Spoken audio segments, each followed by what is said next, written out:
Hey YouTube family, Mr. Black Mamba 305 back here with you again. And this time we're gonna go up setting up my CZ457, and we are gonna go ahead and put it together. So as you guys know, if you checked out my previous video, I bought a CZ457 Varmint Pro, and if you guys don't know, I love 22. 22 is like my favorite caliber. They're so versatile. There's so much you can do with the rifle, and they're just fun to shoot. When you're gonna pay 20-30 bucks for 308 or 223, like quality 223, you can pay a fraction of that price to shoot your 22 long rifle. And if you guys know a bunch of rifle. Sorry about that. So I bought a CZ457, and I just want to see what kind of accuracy I can get with this. I didn't go super expensive. The gun is already in the five and a half change. So this one's pretty much wearing a sling, and this is just a regular sling I got at Bass Pro Shop. Very nice. I don't think I'm ever really going to use it because whenever I go to the range, I have to take my gun bag. You can't go to the range I go to without having your firearm in a bag or some kind of protective boxing.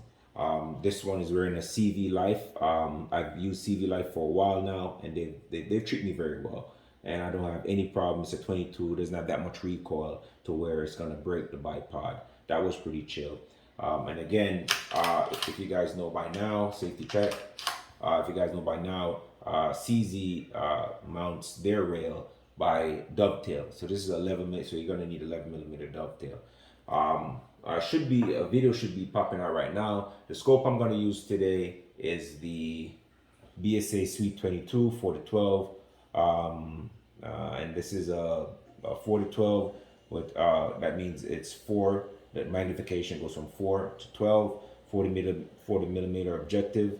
I've had good luck with BSA, and I'm gonna keep using them. So when I purchased this one, I didn't really take notice that this one came with a dovetail. So it was a positive. So I went ahead and I purchased dovetail sights. So I'm gonna have to return these. If these are too low, I actually purchased a 3/8. So if these one that it comes with are too low, I'm gonna end up putting these one on. But I'm gonna go ahead and mount it with the one that it comes with and see how that works. So I'm pretty much gonna do a quick mounting and show you how I set up my rifle for success. So guys, a couple things I want to share with you guys. Oh crap! These are the this is the packet that comes with the I'm sorry, these are the rings that comes to mount the caps for the turrets for the BSA. I went ahead and threw out the rings, so almost lost those. So I got to make sure I keep them secure. So all right, guys, I don't want to keep this video super long, but I just want to share some things with you. So whenever this is a dovetail. This is 11 millimeter dovetail. If it's not 11 millimeter, it's made to stick on top of a Picatinny rail. So again, like I said, CZ gives you 11 millimeter dovetail. This one already came because this is a BSA Sweet 22, so it's built for 22s. So when you guys initially mount your scope, guys, and you're trying to get your eye relief, for some of you guys who don't know, is the point from where when you sit in your rifle, all right, teach it to you. When you sit in your rifle, your eye relief is where the scope and your eyes meet. That allows you to see very clear through that optic. It is this distance right here from the scope to your eyes. That is your eye relief, right? And the reason why people get some low mounts, which this one is similar to the one that comes with the BSA and the one that comes with the one that I purchased, is sometimes the scope your eyes might need a little bit more elevation, so you might have to raise up some, or you want to be really snug into it and have it lower. So that's why you can use different heights right here. Okay, so for me, I don't know what this one takes just yet, but I have that covered because I have a low mount and a high mount rings. So the ones that come with the BSA Sweet 22, those are low mounts. I'm hoping that they work, that they're perfect, because I don't really want to have to change them out. And guys, when you initially put on your rings, do not tighten them. Don't over tighten them. If you have a Wheeler tightener to tell you how much pound per inch to use on these, CZ tells you how much to tighten them. But sometimes people go ahead and wing it like myself right now because this is just for the video. So 11 millimeter dovetail goes on there, and what I like about these rings that I purchased, like I don't know if you guys can see it, as a divot there, and so does the one that come with the C22. There's a divot there, and that divot fits into these little divots that goes here on the dovetail on the receiver, so it snugs in more. I've tightened on rails on here before, and they never really move, regardless of them being in the divot or not. So for me, I've had good luck with securing rings to dovetail. I've never really had any of them move, and I always check them just to make sure. So just want to put the initial ones on. Right away, I can tell that these are in the wrong place. So what I'm gonna do, I'm gonna get off camera, loosen up everything, and move it around a little bit and find my eye relief, and then I'll get back with you.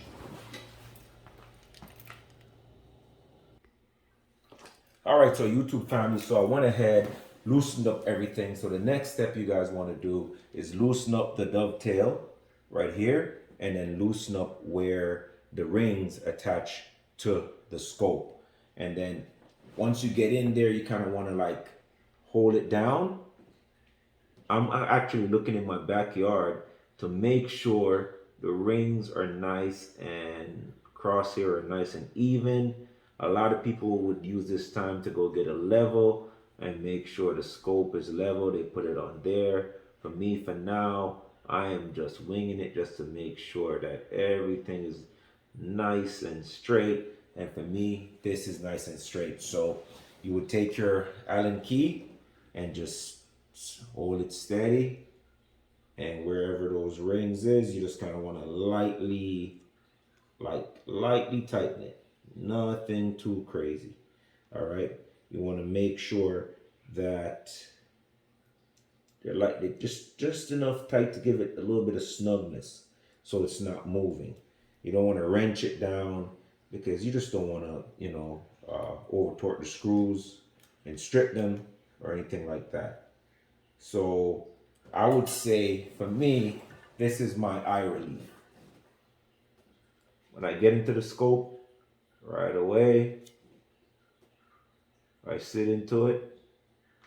That is perfect for my eye, yes. That is actually perfect.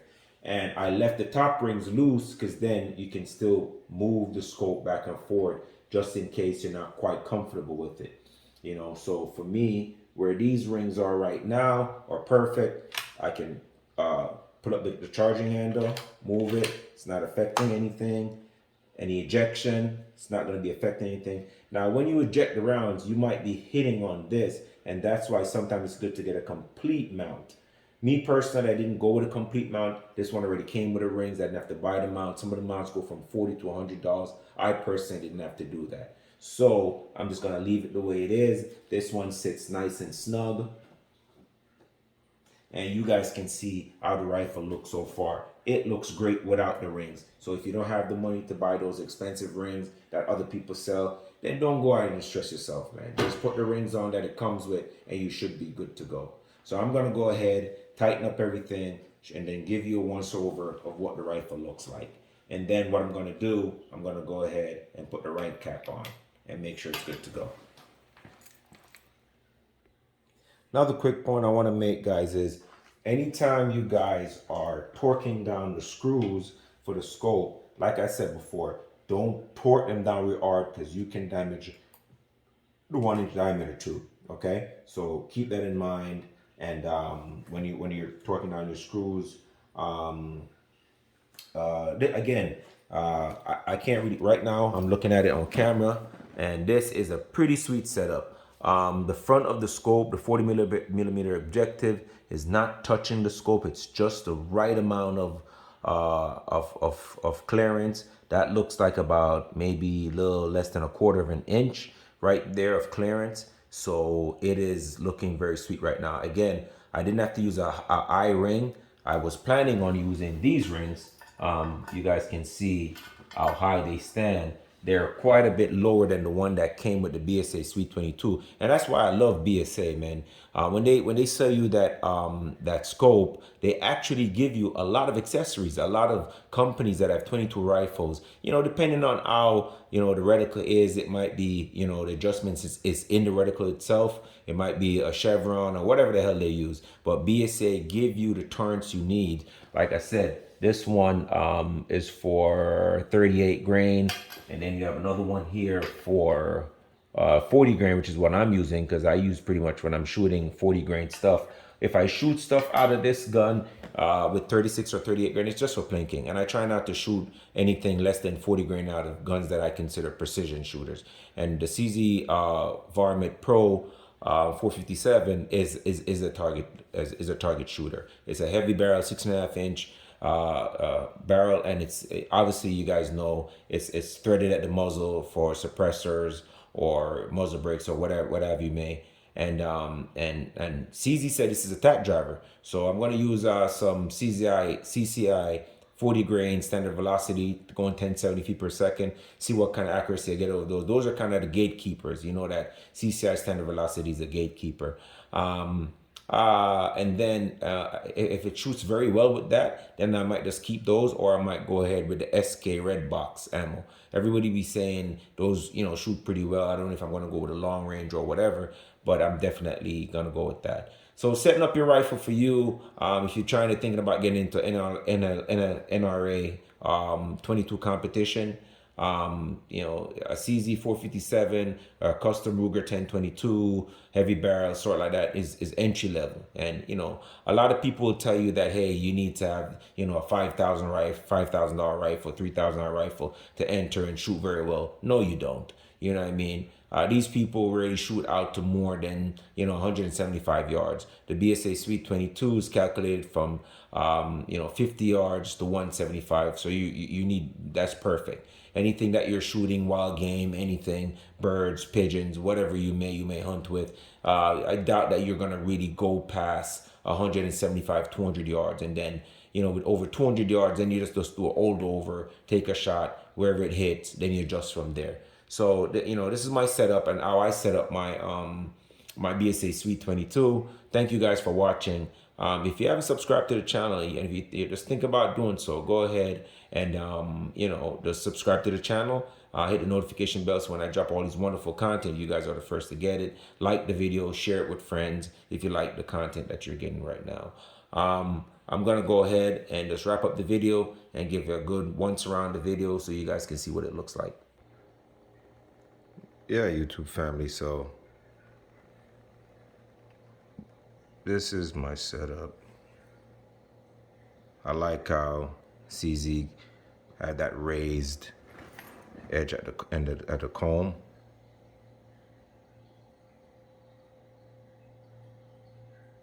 That's that rounded bolt. It's very nice. You can see the push forward safety right here.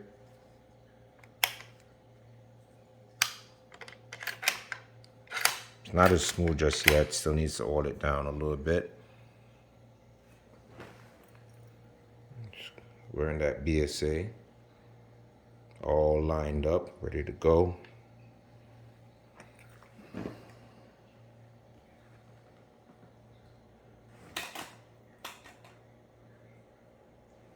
Wearing that CV Life.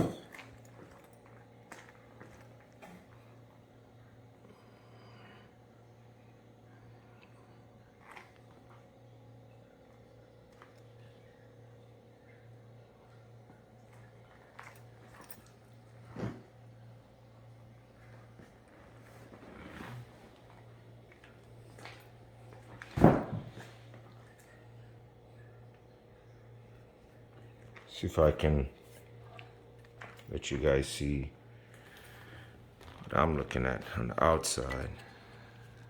You guys can see, to me, how clear the lens is.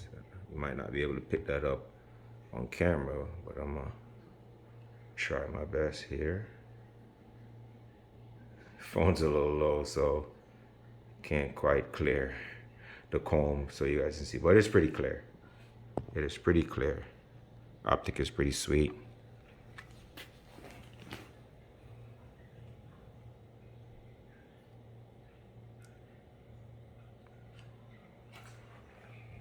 All right, YouTube family. That what the finished product looks like.